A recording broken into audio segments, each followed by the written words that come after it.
Children's Hospital holds you by the heart. It really does.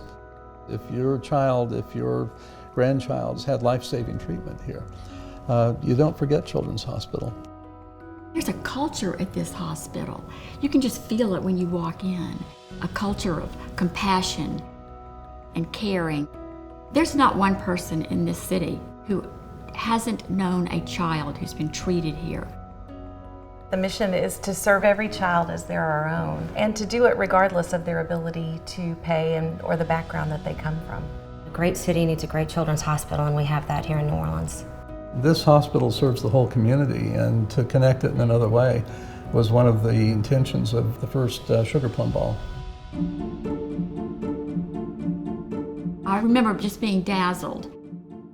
We addressed every letter. Yes. We proofed everything. You we made went to those the door printers. decorations. Yes. Our goal was really lofty, and our goal was $40,000. Someone at the hospital said, if you don't make it, don't worry, because it'll probably just be the last Sugarplum Ball.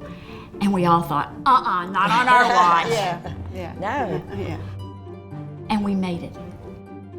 I think we all were just so energized because we knew we were on to something wonderful. We'd pick up the phone and call, the vice president of Hibernia Bank and ask him for $1,000.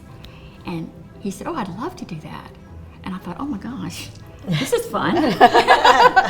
Even if you have no connection to the hospital, when you start to work on something like this, you then become invested. I think the remarkable thing is that people are so happy to volunteer on behalf of Children's Hospital. We just appreciate their generosity. It's overwhelming.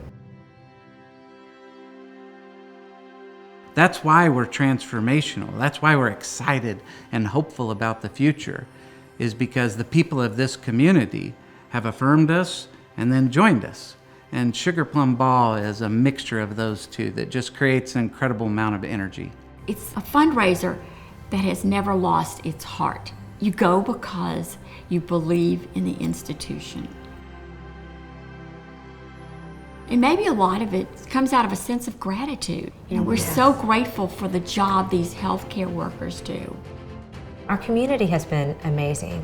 When you say you're a children's hospital, they don't blink an eye. They just say yes. The Sugarplum Ball tends to be lots of gifts from lots of people, and it's this broad commitment of the community to the hospital that serves all the children. That's pretty powerful. I believe that the previous record was 500,000, and this year we've exceeded 750,000 already, and we're super excited about that. We could not have done it without our presenting sponsor, LEMOINE, as well as our key sponsors, Bernhard and the McDonnel Group. We'd also like to thank our auction donors. We have hundreds of exciting auction items. When I reflect on the history of Sugarplum Ball in 40 years, nearly $10 million in donations from supporters and patrons and companies and businesses supporting Children's Hospital New Orleans. That's exciting.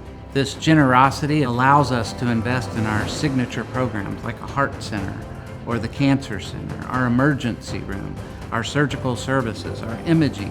The donations from an event like Sugarplum Ball make that possible. And in only New Orleans kind of style, we can celebrate together the great work that's going on for children. Welcome to the Emerald City.